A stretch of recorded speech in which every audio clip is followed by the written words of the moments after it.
আমি গত 30শে মে সভাপতি হয়েছি।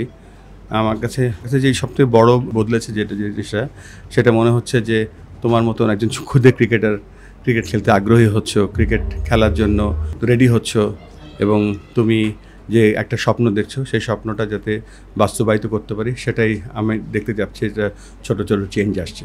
শেষ কবে স্ট্রিট ক্রিকেট খেলেছেন? স্ট্রিট ক্রিকেট তো আমি তো জানো যে এই কাজটা করার আগে আমি এশিয়াতে অন্যান্য দেশে ক্রিকেট উন্নয়ন করতাম, যেখানে ক্রিকেট একেবারে নতুন, মঙ্গোলিয়া, কম্বোডিয়া, চায়না, তারপরে ভুটান, তো ওই সব জায়গায় কিছু কিছু স্ট্রিট ক্রিকেট খেলতে হয়েছে। তবে লাস্ট খেলেছিলাম চীনে। টি-20 না খেলতে পারার আফসোস হয় কিনা? না, একেবারে আফসোস হয় না। ক্রিকেট টি-20 শুধু এন্টারটেইনিং খেলা, ভালো লাগে দেখতে। তবে আমাদের সময়, আমার এখন বয়স 57 বছর বয়স, আমি আমাদের যেই ফরম্যাটগুলো পার করে এসেছি, 3 দিনের ক্রিকেট, 4 দিনের ক্রিকেট, 50 ওভারের ক্রিকেট, ওতেই আমি হ্যাপি। প্রথম টেস্ট সেঞ্চুরি আসে আপনার ব্যাটে। কত রান করার টার্গেট নিয়ে মাঠে নেমেছিলেন সেদিন? সেই 25 বছর আগের ঘটনা, তো টার্গেট কিছুই ছিল না। যে টার্গেট ছিল যে একটা বল খেলবো আর টিকে থাকবো। সেঞ্চুরি করার জন্য মাঠে নামেনি। তারপরে অনেকক্ষণ মাঠে ছিলাম, একসময় দেখি সেঞ্চুরি হয়ে গেছে।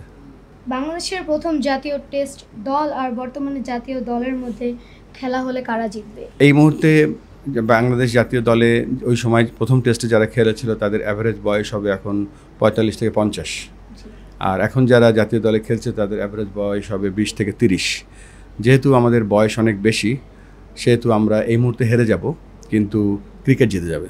ক্রিকেট ম্যাচ শেষে জার্সি বদলানোর রেওয়াজ থাকলে বর্তমানে কোন ক্রিকেটারের সাথে জার্সি বদল করতে? তুমি তো একটা দারুণ কোশ্চেন করেছো। আমি যার সাথে আমি একজনের সাথে জার্সি বদল করতাম, যদি সে এখন ক্রিকেট খেলা ছেড়ে দিয়েছে, সেটা সম্ভব না, ক্লাইভ লয়েড। তবে এখন যদি আমার সাথে কাউকে বলো জার্সি বদল করতে, আমি বিরাট কোহলির সাথে জার্সি বদল করবো। তোমাকে অনেক অনেক অনেক। আপনি যেহেতু স্যার সেঞ্চুরি স্যার, সেহেতু আপনার একটা অটোগ্রাফ করতে পারি? হ্যাঁ, অবশ্যই তুমি অটোগ্রাফ পেতে পারো। তার আগে বলছি যে তুমি এত সুন্দর করে আমাকে প্রশ্ন করেছো, তুমি এত সুন্দর করে আমাকে প্রশ্নগুলো যখন করছিলে, তোমার যে কনফিডেন্স দেখেছি, তুমি ইনশাল্লাহ অনেক বড় হয়ে অনেক কিছু করতে পারবে। আল্লাহ তোমার সহায় হোক। কোথায় তোমাকে অটোগ্রাফ দেবো?